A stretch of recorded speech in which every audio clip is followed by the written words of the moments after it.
Hello everyone and welcome back. आप सभी लोगों का स्वागत है। आज मैं इस क्लास में पार्ट्स ऑफ स्पीच आइडेंटिफिकेशन पे बेस्ड कुछ क्वेश्चंस जैसे कि एडवर्ब ऑफ फ्रीक्वेंसी टॉपिक पर आधारित क्वेश्चंस का डिस्कशन करने वाला हूं। इस तरह के क्वेश्चंस आपके एस्टेट जैसे एग्जाम्स में पूछे जाते हैं। इस वीडियो को पूरा शुरू से लेकर अंत तक देखिएगा। सबसे पहले मैं 5 से 7 मिनट लूंगा इसके कॉन्सेप्ट को समझाने में और इसके बाद इन पे बेस्ड क्वेश्चंस को समझाने में। अगर कोई डाउट होगा तो कमेंट करके बताइएगा। जैसे एडवर्ब्स के बारे में तो आप लोग जानते ही होंगे। उसमें से एक एडवर्ब है आपका एडवर्ब ऑफ फ्रीक्वेंसी। क्या है ये? Adverb of frequency. Frequency word का मतलब होता है हाउ ऑफन वाले क्वेश्चन का आंसर। हाउ ऑफन का मतलब क्या निकल गया? कितनी बार। हाउ ऑफन जो मैं पूछना चाहता हूं इसका मतलब निकल गया कितनी बार। यानी ऐसे वर्ड्स जो कितने बार कोई काम किया जा रहा है या फिर कोई इवेंट हो रहा है इस बात का आंसर करेगा, उस वर्ड को हम कहेंगे एडवर्ब ऑफ फ्रीक्वेंसी। मतलब कि किसी काम को दोहराने के बारे में अगर कोई वर्ड बताए that is called adverb of frequency. अब एडवर्ब ऑफ फ्रीक्वेंसी की अगर हम बात करें तो दो तरीके के होते हैं। एक होता है डेफिनेट फ्रीक्वेंसी, डेफिनेट फ्रीक्वेंसी, और दूसरा इसमें होता है indefinite frequency, indefinite frequency. Definite frequency का सिंपल सा मतलब यह है कि कोई काम कितनी बार रिपीट हो रहा है उसका नंबर हमें पता है। जैसे मैं अगर बोलूं कि मैंने ये काम एक बार किया तो वंस हो गया डेफिनेट फ्रीक्वेंसी। कितनी बार किया तो 2 बार किया तो ये बन गया आपका ट्वाइस। कितनी बार किया, कब कब करते हो तो डेली करता हूं, कब कब करते हो तो एवरी डे करता हूं। अच्छा, ये जो आपने एवरीडे लिखा है ये एवरीडे हो सकता है, एवरी मंथ हो सकता है, एवरी ईयर हो सकता है। आप इसमें चाहें तो एवरी संडे, एवरी वीक कुछ भी लगा सकते हैं। बस एवरी अगर लग गया तो फ्रीक्वेंसी बन गया और आपको पता है कितनी बार हो रहा है, इसीलिए उसका नाम हो गया डेफिनेट फ्रीक्वेंसी। डेफिनेट मतलब हो गया निश्चित, निश्चित मतलब हमें पता है कितनी बार हो रहा है। आप चाहें तो ईयरली लिख सकते हैं, है ना। आप चाहें तो एनुअली लिख सकते हैं। तो ये वाले जो एडवर्ब्स हैं ये हमें पता है कितनी बार रिपीट हो रहा है। अब बात ये आई कि सेंटेंस में अगर हमें इन्हें यूज करना है तो सेंटेंस में रखा कहां जाए। तो सेंटेंस में किसी एडवर्ब को रखने के सिर्फ 3 कंडीशंस हैं। एक होता है फ्रंट, फ्रंट पोजीशन का मतलब होता है सेंटेंस में सबसे पहले। दूसरा होता है एंड, एंड का मतलब होता है सेंटेंस में सबसे लास्ट में। एक और होता है मिड पोजीशन, जो कि एडवर्ब ऑफ इनडेफिनेट फ्रीक्वेंसी के बारे में जब हम बात करते हैं तब हम उसे यूज करते हैं। ये देखिए मैंने स्पेलिंग यहां गलत लिखा है, थोड़ा सुधार लेने दीजिए। तो जब हम एडवर्ब ऑफ इनडेफिनेट फ्रीक्वेंसी के बारे में बात करेंगे तो मिड में आता है, तो इसको और डिटेल में वहां सीखा जाएगा। अब बात आई कि एडवर्ब ऑफ डेफिनेट फ्रीक्वेंसी कहां आता है। तो एडवर्ब ऑफ डेफिनेट फ्रीक्वेंसी को सेंटेंस में रखा जाएगा एंड में। एंड में कहां रखेंगे? And position. यानी मैं बात करूं इन वर्ड्स की, या ऐसा कोई भी वर्ड जो सेंटेंस में रिपीटिशन को शो करे और हमें पता हो कि डेफिनेट फ्रीक्वेंसी को शो कर रहा हो तो सेंटेंस के लास्ट में जाएगा। तो पहले मैं इस पे एक एग्जांपल समझा देता हूं, फिर ये समझते हैं, फिर इसके एग्जांपल समझ लेते हैं, फिर जो क्वेश्चंस मैं लाया हूं उसको समझा जाएगा। अब एक एग्जांपल मैंने यहां पे लिखा, I daily go there, I daily go there. अब आपको पता है कि जो डेली है ये एडवर्ब ऑफ डेफिनेट फ्रीक्वेंसी है। तो जब डेफिनेट फ्रीक्वेंसी की बात करेंगे तो आप यहां देखेंगे कि मैंने लिखा है कि डेफिनेट फ्रीक्वेंसी को सेंटेंस के एंड में रखते हैं। यानी ये जो डेली यहां रखा गया है सब्जेक्ट और वर्ब के बीच में, ये गलत है, इसी को मिड पोजीशन कहते हैं।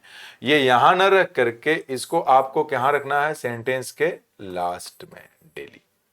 ऐसे एक सेंटेंस और देख लेते हैं, आई वंस वेंट देयर। तो मैं वहां गया था, कितनी बार गया था? तो एक बार गया था। अब एक बार किस कैटेगरी में आता है? एडवर्ब ऑफ डेफिनेट फ्रीक्वेंसी में। एडवर्ब ऑफ डेफिनेट फ्रीक्वेंसी को सेंटेंस से कहीं बीच में नहीं रखते हैं बल्कि इसको सेंटेंस के लास्ट में रखते हैं। तो ये गलत जगह आ गया और यहां पे हमने इसे क्या बना दिया? लास्ट में लिख दिया। तो ये बनेगा ऐसे कि आई वेंट देयर वंस। समझने वाली बात यहां पे ये है आप लोगों के लिए कि इन एडवर्ब्स के क्वेश्चंस काफी बनते हैं पेपर में, तो इसलिए इनको हमें डिटेल में देखना है। आप वीडियो को अंत तक देखिए और यकीन मानिए कि आपको कहीं से कोई भी डाउट इसमें नहीं होगा। अब हम आते हैं इसमें इनडेफिनिट फ्रीक्वेंसी की। इनडेफिनिट का मतलब कि रिपीटिशन तो है लेकिन हमें एग्जैक्ट नंबर नहीं पता। जैसे कि आप लोगों ने कुछ वर्ड्स तो यूज किया ही होगा अपने लाइफ में। मैंने बोला ऑलवेज, मैंने बोला नेवर, मैंने बोला ऑफन, इसका मतलब है प्रायः, अक्सर। मैंने यहां पे बोल दिया सेल्डम। वैसे सेल्डम वर्ड का मतलब होता है न के बराबर, जिसका रिपीटिशन बहुत कम हो। यूजुअली, है ना, फ्रिक्वेंटली, फ्रिक्वेंटली हो गया। इसके बाद आप लिख सकते हैं समटाइम्स। ये हमारे ऐसे एडवर्ब्स हैं इटसेट्रा जो कि रिपीटिशन को तो शो करते हैं, लेकिन ये रिपीटिशन फिक्स नहीं होते हैं कितनी बार हो रहा है, इसलिए इनका नाम रखा गया एडवर्ब ऑफ इनडेफिनिट फ्रीक्वेंसी। अब मुद्दे की बात ये निकल गई कि इन्हें सेंटेंस में रखेंगे कहां। तो इन्हें सेंटेंस में रखने का जो जगह है वो जगह है सेंटेंस के मिड में। ये वाले वर्ड्स एंड पोजीशन में आएंगे यानी सेंटेंस के लास्ट में। ये वाले वर्ड्स जो एडवर्ब ऑफ इनडेफिनिट फ्रीक्वेंसी हैं ये सेंटेंस के मिड में आएंगे। अब मिड के देखिए कुछ कंडीशंस हैं आपके एग्जाम के पॉइंट ऑफ व्यू से। अगर हम इसे समझें तो मिड को देखिए तीन तरह से सेंटेंसेस को मैं लिखता हूं। एक तो आपके सेंटेंस में सब्जेक्ट होगा और डायरेक्ट मेन वर्ब आएगा, डायरेक्ट मेन वर्ब। अब इधर आगे क्या आता हमको इससे मतलब नहीं। तो अगर सिर्फ सब्जेक्ट है और मेन वर्ब है तो मिड पोजीशन इन दोनों के बीच माना जाएगा, मिड पोजीशन इन दोनों के बीच में मान लिया जाएगा।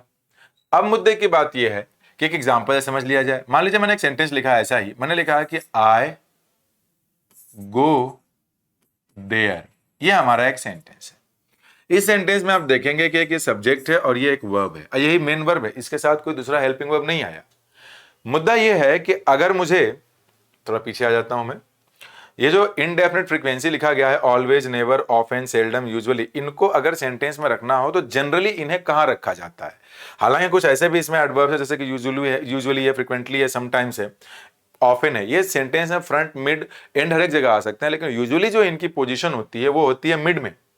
तो अगर सब्जेक्ट ये है और वर्ब ये है तो इनका मिड पोजीशन तो यहां आएगा, यानी ऑलवेज को आप यहां रखेंगे, नेवर को आप यहां रखेंगे। आप समझ रहे हैं बात को। तो जो भी एडवर्ब ऑफ इनडेफिनिट फ्रीक्वेंसीज होती हैं उनको हम रखते हैं मिड में। अगर आप इसको उठा के पहले कर देंगे, इनको उठा के बाद में कहीं और रख देंगे, गलत हो जाएगा।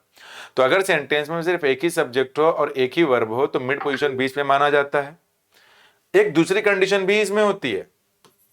दूसरी कंडीशन क्या है मैं आपको बता दूं कि अगर सब्जेक्ट हो, सेंटेंस में कोई हेल्पिंग वर्ब आ जाए, इसके बाद कोई मेन वर्ब आए, इसके बाद क्या आता है इससे हमें कोई मतलब नहीं, तब जो मिड पोजीशन बनेगा वो ये हेल्पिंग वर्ब और ये मेन वर्ब के बीच में रहेगा। यहां मतलब हेल्पिंग वर्ब के पहले वाले हेल्पिंग वर्ब के बाद में। दो हेल्पिंग वर्ब रहेगा तभी पहले वाले के बाद में। अब इसमें एक एग्जांपल लिखता हूं। मान लेते हैं मैंने एक एग्जांपल लिखा कि I have always helped you. मान लेते हैं ये मैंने यहां पे लिख दिया I have never helped you. तो मैंने क्या बताया कि अगर सेंटेंस में सब्जेक्ट हो, फिर हेल्पिंग वर्ब हो और फिर इसके बाद क्या हो, मेन वर्ब हो, यही मेन वर्ब है हमारा। हम कैसे पहचानेंगे कि हेल्पिंग वर्ब है सेंटेंस में? अगर सेंटेंस में किसी एक वर्ब के बाद कोई दूसरा वर्ब दिया हुआ है तो पहला वाला हेल्पिंग वर्ब हो जाएगा, दूसरा वाला मेन वर्ब। तो जब हेल्पिंग वर्ब भी दिया हो, मेन वर्ब भी दिया हो, तब ये जो एडवर्ब ऑफ इनडेफिनिट फ्रीक्वेंसी जिसके पहले हम लोगों ने लिखा है वो मिड में आएगा। और मिड कहां बनेगा? हेल्पिंग वर्ब के बाद में। तो यानी ये यहां सही है और ये यहां सही है। इसको यहां से अगर हटा के यहां लिख देंगे या कहीं और लिख देंगे तो ये गलत हो जाएगा। एक और कंडीशन होती है मिड पोजीशन की, मैं वो भी लिख देता हूं ताकि आपको समझना थोड़ा आसान हो जाए। मानिए मैंने लिखा कि सेंटेंस में कोई एक सब्जेक्ट है, इस सब्जेक्ट के बाद इस सेंटेंस में आपने पाया कि इज, एम, आर दिया हुआ है या वॉज या वर, इनमें से कोई एक फॉर्म है। तो इसके आगे क्या आता है, we have got nothing to do with that, हमको उससे कोई मतलब ही नहीं है। तो मिड पोजीशन हमेशा क्या माना जाएगा? इज, एम, आर, वॉज, वर के बाद। जैसे मैंने एक एग्जांपल लिखा यहां पे, आई ऑलवेज एम हैप्पी। दोस्तों आप देखेंगे this is the subject and this is the verb. ये वाला वर्ब क्या है? इज, एम, आर, वॉज, वर में से एक। हमें पता है कि always adverb of indefinite frequency है, एडवर्ब ऑफ इनडेफिनिट फ्रीक्वेंसी को मिड में रखते हैं।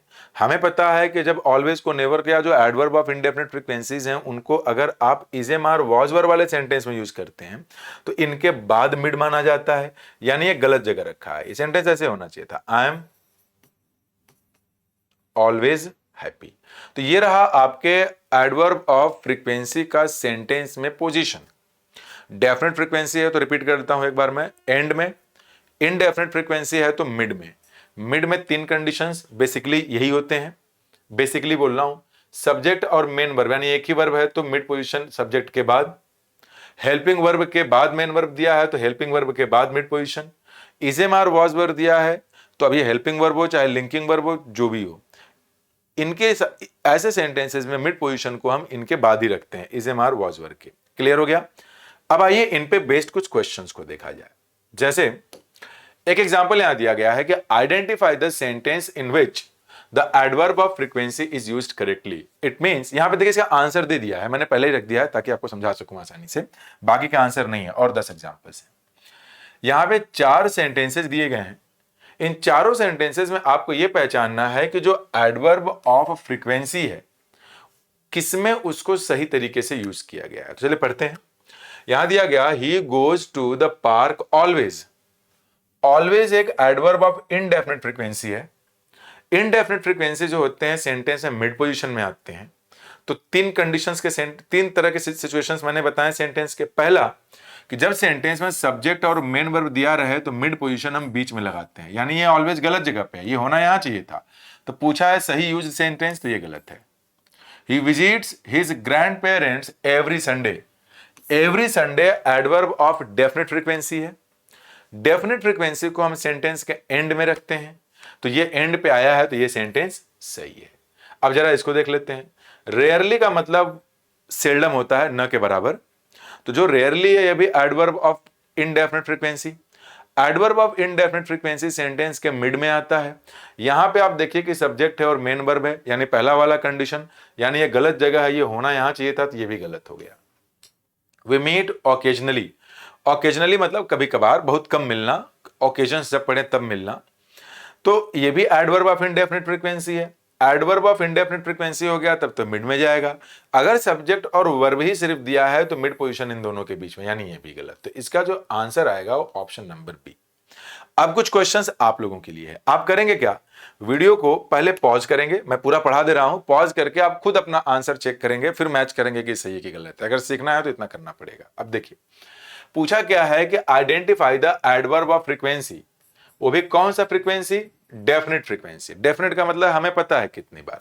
तो ये एक सेंटेंस है, इसमें से 4 वर्ड बाहर निकाला, बोला फ्रीक्वेंसी वाला वर्ड है कौन सा? ट्रेन तो नाउन है, स्टेशन भी नाउन है, ये वर्ब है, डेली ही फ्रीक्वेंसी है और डेफिनेट फ्रीक्वेंसी भी है, यही पूछा भी है। तो will go with option number b. आइए एक और एग्जांपल देखते हैं इस पे। Which of the following is an indefinite adverb of frequency? Indefinite मतलब रिपीटिशन तो हो रहा है, काम की पुनरावृत्ति हो रही है, लेकिन हमें नहीं पता कितनी बार हो रही है, वो एग्जैक्ट नंबर नहीं पता। तो इनडेफिनिट क्या मिल रहा है आपका? समटाइम्स। समटाइम्स को मैंने लिखवाया था इनडेफिनिट फ्रीक्वेंसीज में। इनको याद कर लीजिए और यकीन मानिए कि आपके एग्जाम में इनमें से फंस जाएगा, पक्का फंस जाएगा। बहुत डिफिकल्ट क्वेश्चंस नहीं आते स्टेट में। इन the sentence she attends yoga classes every Monday, यहां बोला गया कि वो योगा क्लास अटेंड करती है एवरी मंडे। पूछा क्या है? The word every Monday is. Every Monday के बारे में पूछा है क्या है? तो एवरी मंडे हम सबको पता है कि एडवर्ब ऑफ डेफिनेट फ्रीक्वेंसी है, वो अगर इसमें होगा तो वही आंसर हो जाएगा। यहां दिया है डेफिनेट फ्रीक्वेंसी और एडवर्ब, तो बिल्कुल सही है। इनडेफिनेट नहीं है, कट गया। Adverb manner. मैनर का मतलब होता है काम करने का तरीका। दूसरे वीडियोस जब बनाऊंगा तो वहां पे एडवर्ब ऑफ मैनर, प्लेस और टाइम का बनाऊंगा। तो टाइम नहीं है, रिपीटिशन है, तो will go with option number ए। उम्मीद करता हूं समझ में आ रहा होगा। आइए और कुछ एग्जांपल्स देख लेते हैं। Select the correct adverb of indefinite frequency. फिर से इनडेफिनेट फ्रीक्वेंसी पूछा है, तो एनुअली मैंने कहां लिखाया था? डेफिनेट में, तो ये है नहीं। डेली भी डेफिनेट है, एवरी इवनिंग भी डेफिनेट है, तो इनडेफिनेट क्या है? ऑलवेज। Option number a. आइए एक एग्जांपल और देख लेते हैं। The shop remains closed once a week. यहां देखिए क्या पूछा है? डेफिनेट फ्रीक्वेंसी इसमें कौन सा है? तो वंस जो होता है, once, twice, thrice, every day, every Monday, every year, every week, ये सारे हमारे जो है डेफिनेट फ्रीक्वेंसी माने जाते हैं, तो आंसर बनेगा इसका बी, बॉय। समझ में आई बात? वंस। एक और एग्जांपल देखते हैं। Which of the following sentence contains an indefinite frequency adverb, मतलब you have been given 4 sentences और आपसे ये पूछा गया है कि इन चारों में से कौन सा वो सेंटेंस है जिसमें एडवर्ब ऑफ इनडेफिनेट फ्रीक्वेंसी को लगाया गया। तो फ्रीक्वेंसी दो तरह का, डेफिनेट।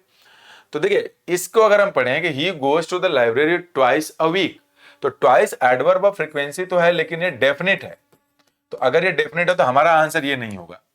दे celebrated independence day every year, every year भी एडवर्ब ऑफ फ्रीक्वेंसी है but it is a definite frequency. अगर ये डेफिनेट है तो हमसे डेफिनेट नहीं इनडेफिनेट पूछा है तो भी आंसर नहीं होगा। I occasionally meet my old friends, occasionally कभी कभार मिल लेता हूं जाकर के, तो यही आपका एडवर्ब ऑफ इनडेफिनेट फ्रीक्वेंसी, तो ये बन गया आंसर हमारा C. Answer number C is the correct option. उल्टा बोल दिया क्या? Option number C is the correct answer. इधर आइए। She seldom speaks in class. अच्छा, क्लासरूम में वो बोलती, क्या पूछा है इसमें? Identify the type of frequency adverb in this sentence, मतलब किस तरह का फ्रीक्वेंसी है ये। सेल्डम ही यूज हुआ है। देखिए शी तो प्रोनाउन है, ये भी आइडेंटिफिकेशन के क्वेश्चंस बनते हैं। स्पीक्स वर्ब है, इन प्रेपोजिशन है, क्लास नाउन है। पूछा ये है कि इस सेंटेंस में क्या कहीं कोई एडवर्ब यूज हुआ है। अगर वो एडवर्ब यूज हुआ है तो वो हाँ हुआ, ये व्हाट टाइप ऑफ फ्रीक्वेंसी कौन सा है इनमें से। 4 दिया है तो हमको ये पता लगाना है कि पहले वर्ड कौन सा है, तो फ्रीक्वेंसी बताने वाला वर्ड तो सेल्डम है, सेल्डम इनडेफिनिट होता है, तो option number b, will go with option number b. आइए इसमें आगे बढ़ते हैं। Which, इसका तो आंसर दे दिया। Which of the following is not an adverb of frequency? Adverb of frequency का मतलब होता है कोई काम कितनी बार हो रहा है। Often का मतलब प्रायः, रिपीटिशन है तो फ्रीक्वेंसी है, तो ये आंसर होगा नहीं। रेयरली का मतलब सेल्डम यानी न के बराबर जो हो रहा हो तभी फ्रीक्वेंसी है, ये होगा नहीं। टुमारो कितनी बार का आंसर नहीं होता, कब, व्हेन का आंसर होता, तो यही एडवर्ब ऑफ फ्रीक्वेंसी नहीं है, हो गया ऑप्शन नंबर सी। वीकली क्या है, कब कब होता है, तो वीकली सप्ताह में एक बार, तो डेफिनेट फ्रीक्वेंसी हो गया। तो यहाँ पे पूछा क्या है, adverb of frequency, sorry when पूछा है ना, तो वीकली, तो ये बन जाएगा आपका। इसमें पूछा क्या था, आई एम सॉरी, ये पूछा था एडवर्ब ऑफ फ्रीक्वेंसी, तो ये भी एडवर्ब ऑफ फ्रीक्वेंसी है, ये एडवर्ब ऑफ फ्रीक्वेंसी नहीं है, तो will go with option number c. अब हम बढ़ते हैं थोड़ा आगे इसमें। In the sentence we go to market twice a month, एक सेंटेंस दिया गया है। इस सेंटेंस में पूछा क्या है कि the phrase twice a month क्या है, तो ट्वाइस का मतलब कितनी बार हो गया, 2 बार हो गया। ये बन गया आपका एडवर्ब ऑफ डेफिनेट फ्रीक्वेंसी। कहीं है इसमें definite frequency adverb, option number ए, बिल्कुल सही है। यहां ये लास्ट एग्जांपल है आज का। उम्मीद करता हूं क्लास आप लोगों को समझ में आई होगी। अगर समझ में आए नीचे कमेंट बॉक्स में जरूर बताइएगा कि कैसा लगा वीडियो, ताकि और वीडियो बनाने के लिए मैं सोच पाऊं कि कैसे वीडियोज बनाना है, क्योंकि आप जो बताएंगे वही मैं बनाऊंगा। और अच्छा लगा तो दोस्तों का शेयर भी कर दीजिएगा इसको। Choose the sentence with an indefinite frequency adverb, जिसमें इनडेफिनेट फ्रीक्वेंसी आया है, तो एवरी सैटरडे तो आपका डेफिनेट होता है, तो ये आंसर है नहीं। ऑफन आपका इनडेफिनेट है, तो यही आंसर है। प्रायः होता है, the examination is held annually, definite है, तो ये आंसर है नहीं। ही अटेंड्स टेम्पल डेली, तो ये डेली आपका डेफिनेट है, तो ये बनेगा नहीं। इनडेफिनेट पूछा है, तो ऑप्शन नंबर बी। तो उम्मीद करता हूं कि आपको क्लास बिल्कुल अच्छी लगी होगी। वीडियो में आपके जो भी ओपिनियन है नीचे कमेंट बॉक्स में कमेंट करके जरूर बताएं। चैनल को सब्सक्राइब नहीं किया है तो please do subscribe to the channel, so that कि आगे आने वाले वीडियोस के नोटिफिकेशंस आपको सबसे पहले मिल सके। Thank you very much.